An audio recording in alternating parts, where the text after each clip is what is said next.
Señor. Ok, bueno, en la noche de hoy vamos a conversar un poco de las últimas horas vividas por nuestro Señor, desde el momento de su crucifixión hasta el sepulcro. Vamos a estar viendo tres objetivos: conocer el desarrollo de los hechos acontecidos del Maestro en sus últimas horas, aprender las 7 palabras emitidas por Jesús en el Gólgota y descubrir las interrelaciones en los eventos de su crucifixión y su muerte. En este primer objetivo vamos a conocer los hechos acontecidos pues hora tras hora. En esta primera lámina encontramos lo que fue desde las 10 de la mañana hasta las 12 del mediodía. En este primer objetivo vamos a encontrar varios eventos donde van a continuar realizando humillaciones a nuestro Señor. Vemos en el pasaje de Juan 19, 23, 24 que nos dice lo siguiente: en el nombre del Padre, del Hijo y del Espíritu Santo, leemos: cuando los soldados hubieron crucificado a Jesús, tomaron sus vestidos e hicieron 4 partes, una parte cada soldado.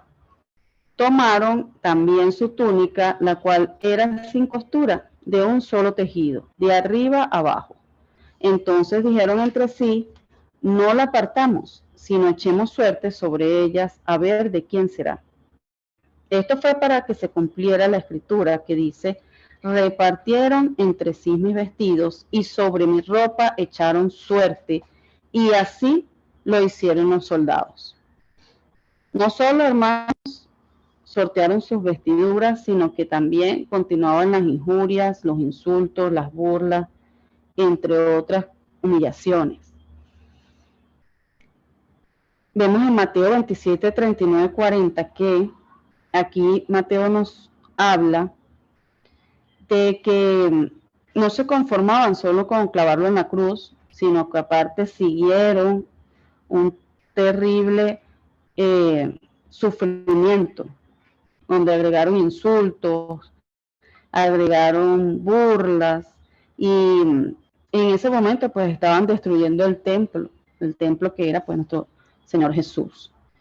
Y también vemos en Juan 2, 17 y 19 que emplearon las mismas palabras usadas por el diablo, cuando dicen: si eres hijo de Dios, pues bájate de allí, ¿no? Esto lo hacían de manera de burla, como que si eres hijo de Dios, bueno, ¿por qué no te bajas de allí y tu padre te defiende de todo esto? También por los insultos de los sacerdotes, los líderes religiosos, que fueron a ver a Jesús crucificado. Ellos, bueno, demostraron con esta actitud que sí, que verdaderamente pues no estaban de acuerdo, que odiaban a Jesús y que le deseaban verlo hasta el final, hasta que se supiera que estaban muertos. Vemos también aquí que ellos percibieron pues las palabras de Jesús como amenaza, cuando Jesús decía que si destruían el templo, ellos iban a ver cómo al tercer día pues resucitaría. Estas palabras las recordaban ellos y estaban temerosos, porque en algunas situaciones o en algunas palabras que vemos en la Biblia pues dice que estaban allí, y yo creo que más que por ver, también por saber qué acontecimientos iban a suceder cuando Jesús fuese crucificado.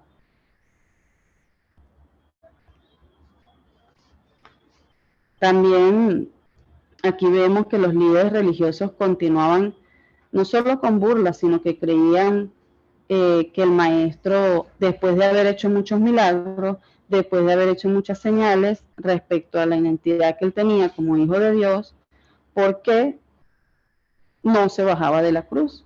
Decían lo mismo que repetían hace un momento cuando les comenté en Mateo 4, 3, 6.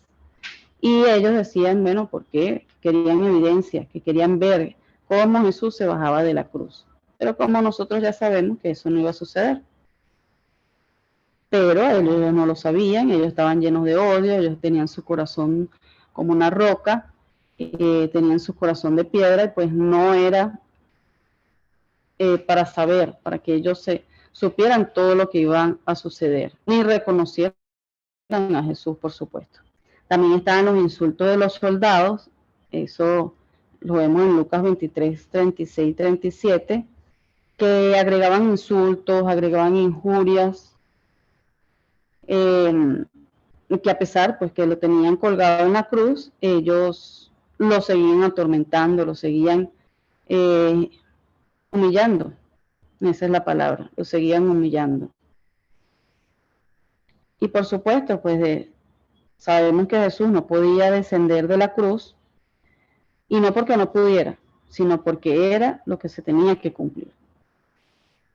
Y eso lo vemos en Hechos 4:27, que dice, porque verdaderamente se unieron en esta ciudad contra tu santo Hijo Jesús, a quien ungiste, Herodes y Poncio Pilato con los gentiles y el pueblo de Israel, para hacer cuanto tu mano y tu consejo había antes determinado que sucediera.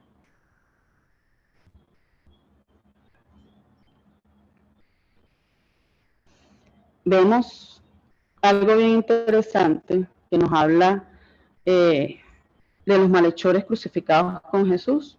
Esto lo vemos en Lucas 23:39. La palabra que usa la escritura para describir a estos hombres nos da una idea, ¿verdad? Más o menos de quiénes eran ellos, los que crucificaron con Jesús. Los evangelios lo describen como ladrones, criminales, malhechores, revolucionarios, rebeldes, entre otras descripciones y traducciones. Pero vemos también aquí en Mateo y en Marcos, pues y en Lucas, que usa la palabra malhechor.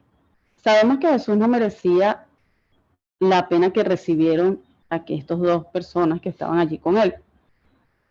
Pero, como dice Isaías, él colgó en medio de ellos, tal como lo predijo el profeta Isaías, y tal como el Padre lo dispuso. Vemos en Isaías 5:3-12, que nos dice, por tanto yo les daré parte con los muchos y con los fuertes repartirá despojos, porque derramó su alma a la muerte y fue contado con los transgresores. Sin embargo, él llevó el pecado de muchos. Amén.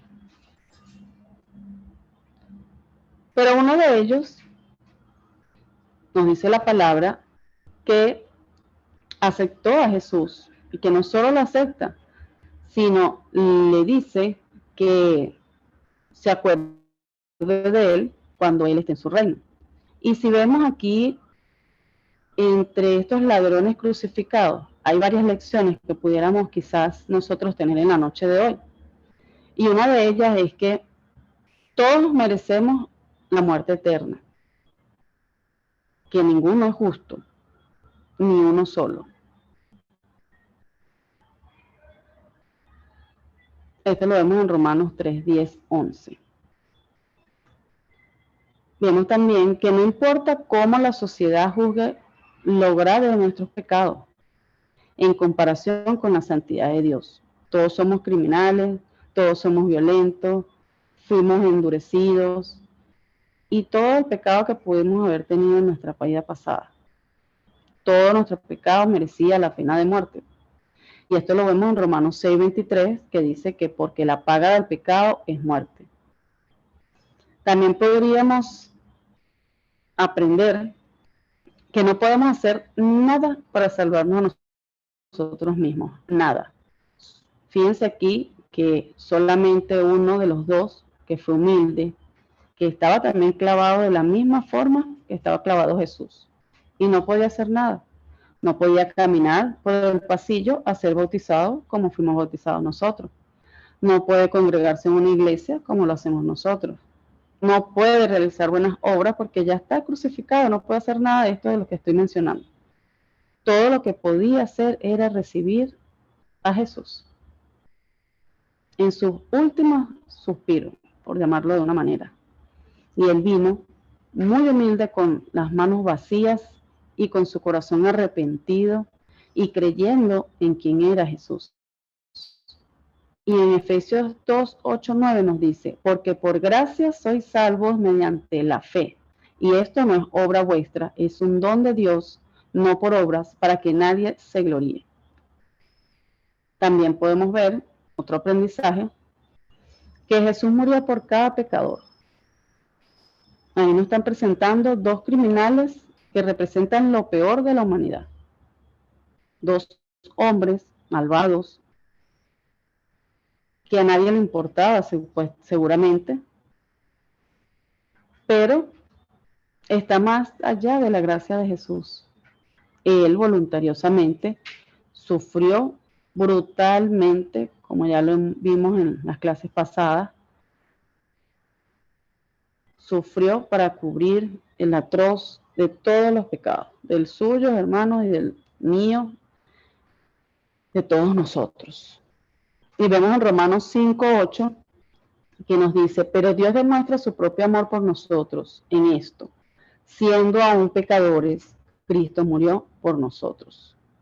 También vemos otra enseñanza aquí que nos dice que solo Jesús puede salvar. Fíjense, habían dos ladrones. Uno, el que ya hemos hablado, el humilde, el que se entregó a Jesús, el que lo reconoció.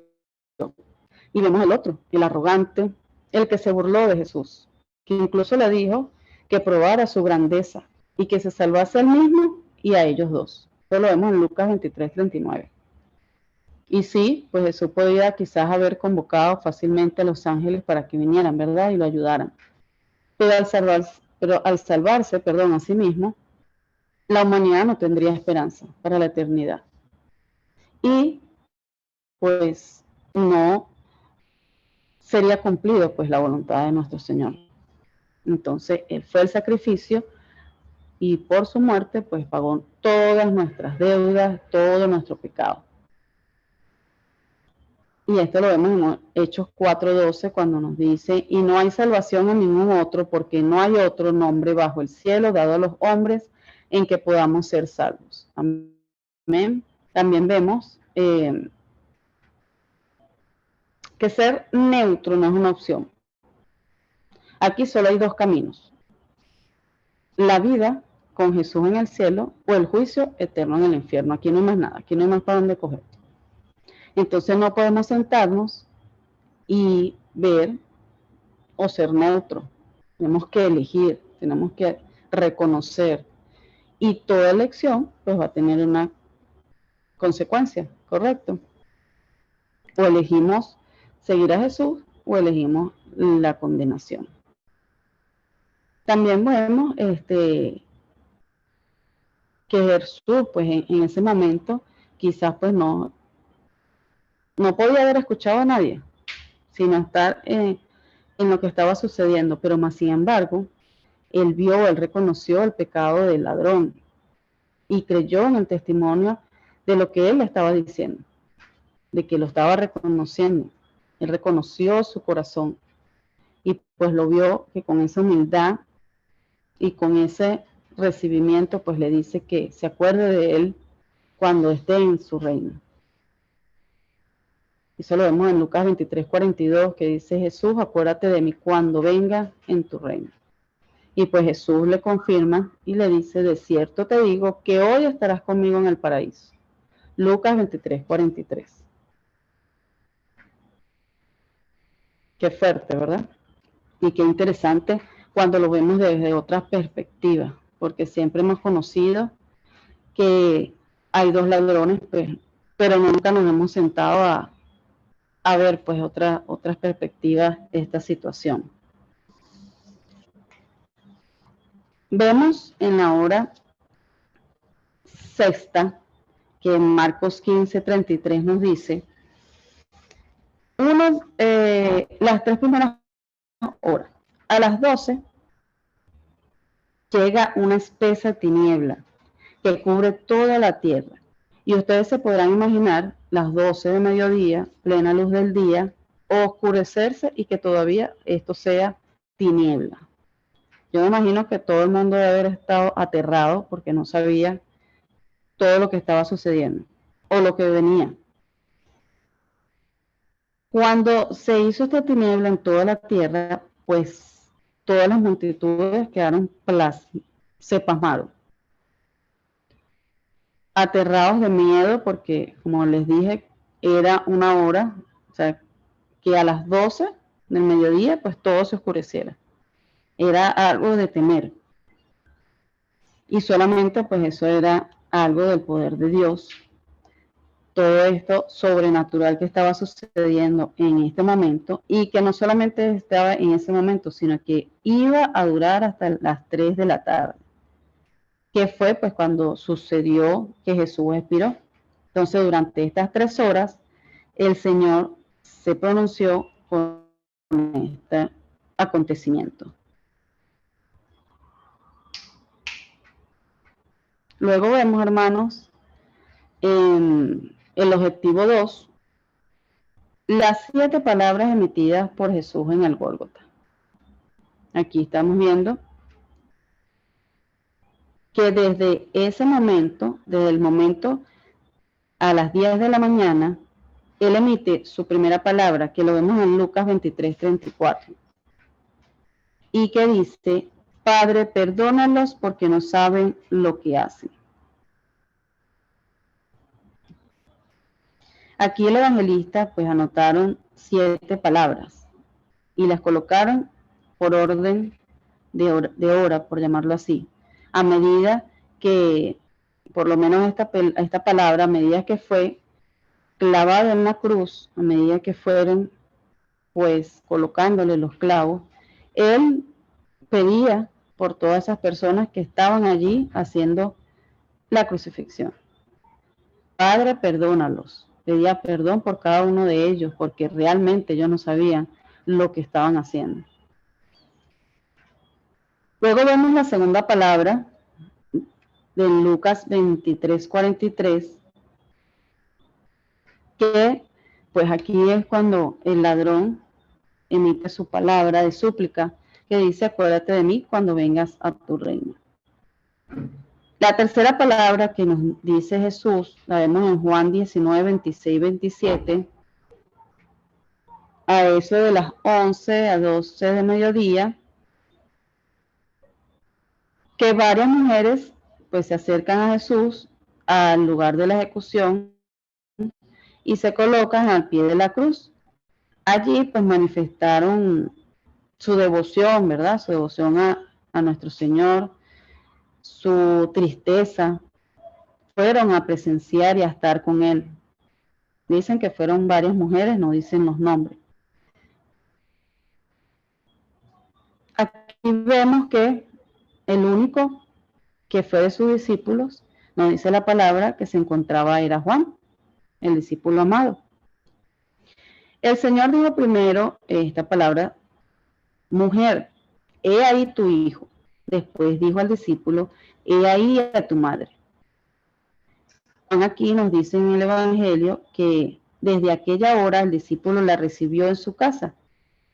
Y bueno, vemos que aquí hay un propósito también, que es evitar pues que ella quedara quizás sola o se sintiera sola, a pesar de que sabemos que tiene otros hijos, pero él quiso acomodar a su madre, acomodar a María, pues al cuidado de uno de sus discípulos, y pues qué más que dársela a Juan, su discípulo amado. La cuarta palabra de Jesús la vemos en Mateo 27:46, que nos dice: Dios mío, ¿por qué me has abandonado? Jesús quizás no era porque se sentía solo y desamparado, sino vemos que Él ve todos estos acontecimientos, ve que realmente pues estaban pasando cosas quizás muy fuertes que Él no se esperaba, como todos los que estaban allí presentes. Sabía que se entregaba por nuestros pecados, sabía que se entregaba para hacer la voluntad del Padre, pero en realidad era necesario que Jesús pues se viese humanamente, porque sabemos que Él era también parte humana, completamente solo para poder hacer la obra redentora. Y aquí pues lo vemos cuando él dice, emite esta palabra, porque sabemos que Dios no lo había abandonado. El Padre nunca estuvo más cerca de él que en ese momento. Era su hijo amado, como también pudo haber sentido ese dolor que él estaba sintiendo en ese momento. Y pues al final de todo esto, todos los hombres iban a salir vencedores de este acontecimiento. La quinta palabra de Jesús la encontramos en Juan 19:28, que dice, sed tengo, así dice la traducción. Se debe a la angustia, todo lo que estaba perdiendo o lo que había ya perdido desde aquellos latigazos y aquellas fuertes cosas que le habían realizado, pues ese cansancio físico. Y él, como lo dije ahorita, pues era también humano y como todos los seres mortales, pues sintió esa necesidad física de beber agua. Entre la hora 2 de la tarde y las 3 de la tarde viene la sexta palabra de Jesús en Juan 19:30.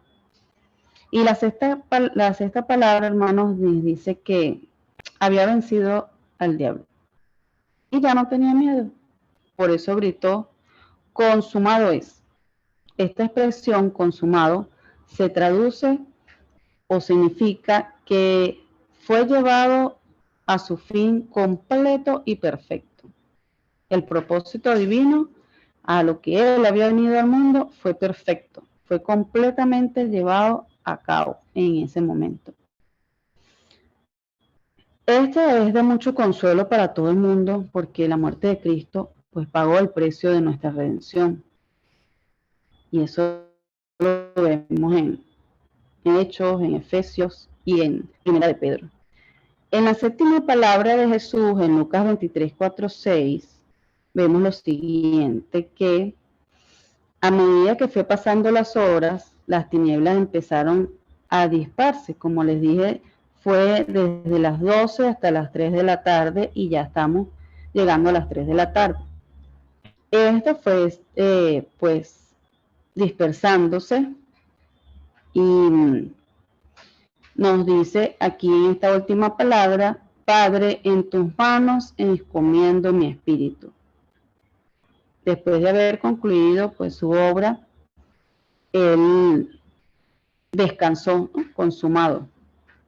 ¿Y qué provocó la prematura muerte de Jesús en ese momento?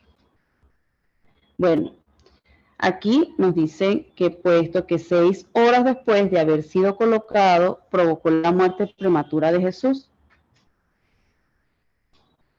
Sabemos que, o nos dicen, que en la cruz morían cuando las víctimas vivían durante 2 o 3 días.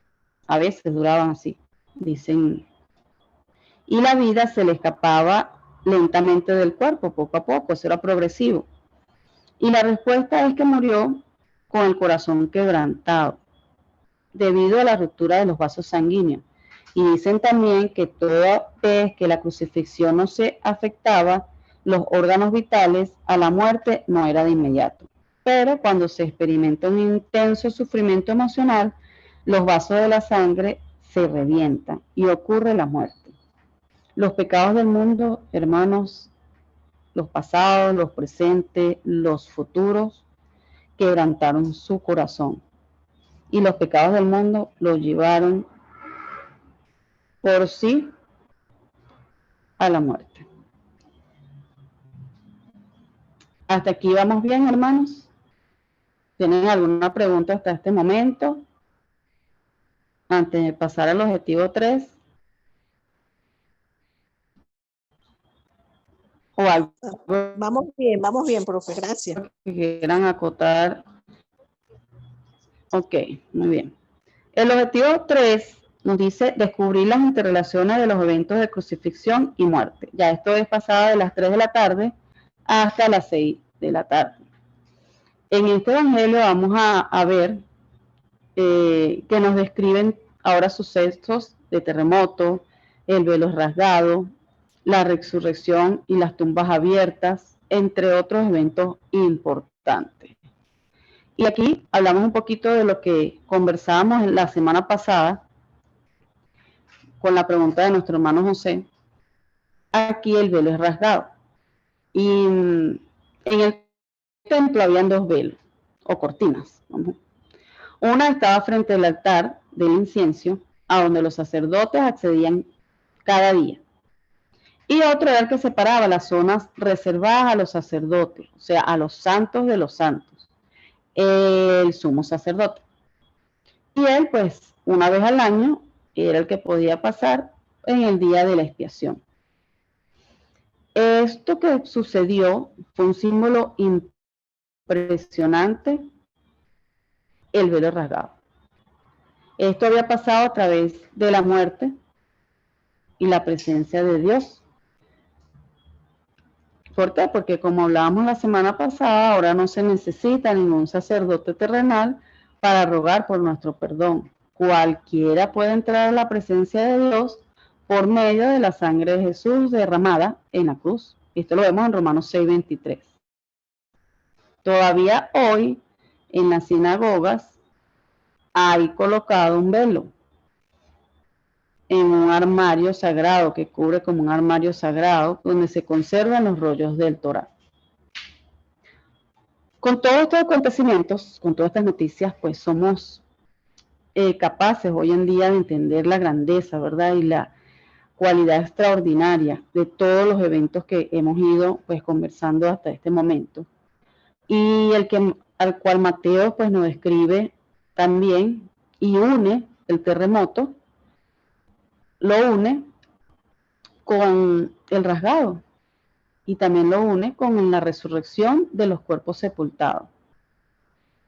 Esto o esta expresión se inserta a todos estos eventos que fueron manifestados por medio de Dios.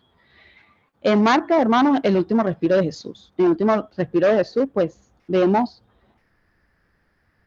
el velo rasgado, vemos en el mismo tiempo un terremoto y vemos también pues la resurrección de los muertos que iban y que estaban enmarcados pues en la profecía. El velo del templo pues corresponde a la eliminación de todo lo que se interponía en el lugar de la alianza y el lugar de las ofrendas y el pueblo. Estos fueron unos eventos puntuales, eventos donde cada uno pues manifestó la grandeza de nuestro Señor y todo lo que nosotros debíamos de hacer de ahora en adelante con esa nueva alianza, ese nuevo pacto.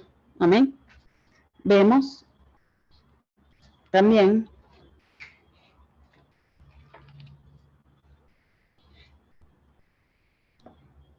en Juan 19, 31, 32, que la palabra nos dice: entonces los judíos, por cuanto era la preparación de la Pascua, a fin que los cuerpos no quedasen en la cruz en el día de reposo, pues aquel día de reposo era de gran solemnidad, rogaron a Pilatos que se quebrasen las piernas y fuesen quitando de allí. Vinieron pues los soldados y quebraron las piernas al primero y asimismo al otro había sido crucificado con él. Mas cuando llegaron a Jesús, como lo vieron ya muerto, no le quebraron las piernas. Los judíos pues tenían una ley que prohibía que las víctimas de la crucifixión permanecieran en la cruz durante el sábado. Y puesto que el sábado judío empezaba el viernes a las 6 de la tarde, era necesario que el cuerpo de Jesús y el de los dos ladrones estuvieran fuera a esa hora, porque no podían quedar allí. En el caso de los ajusticiados, no estaban muertos todavía, y pues tuvieron que romperles las piernas para que su muerte fuese más rápida. Ya vieron que Jesús había muerto, pero estos dos no. Entonces, sin embargo, más adelante vemos en la palabra, en Juan 19:34, que nos dice que se abre el costado de Jesús con una lanza.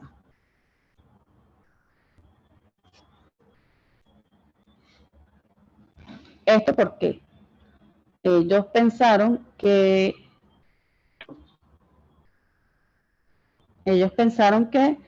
para asegurarse de que Jesús estuviese muerto, pues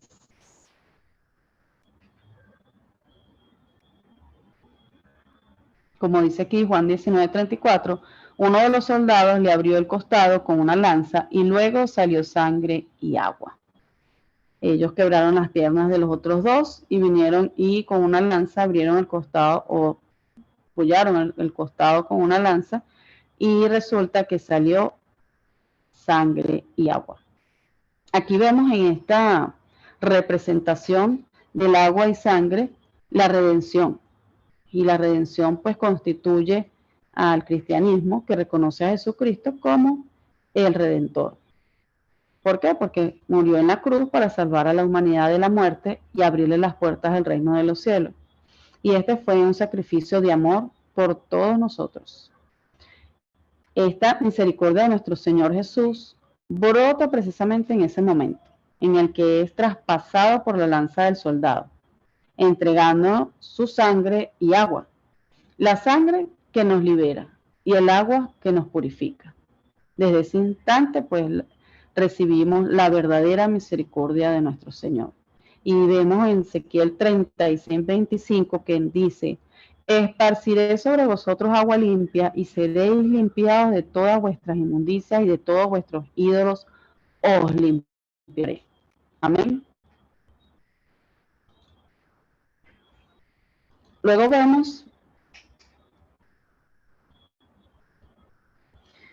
vemos más adelante el descenso de la cruz y la sepultura de Jesús, que ya es lo que quedaba. Acuérdense que ya iba a ser las 6 de la tarde o eran las 6 de la tarde y ya ahí comenzaba pues el sábado para ellos y debían de ser todo muy rápido para que después estuvieran pues en su celebración del sábado.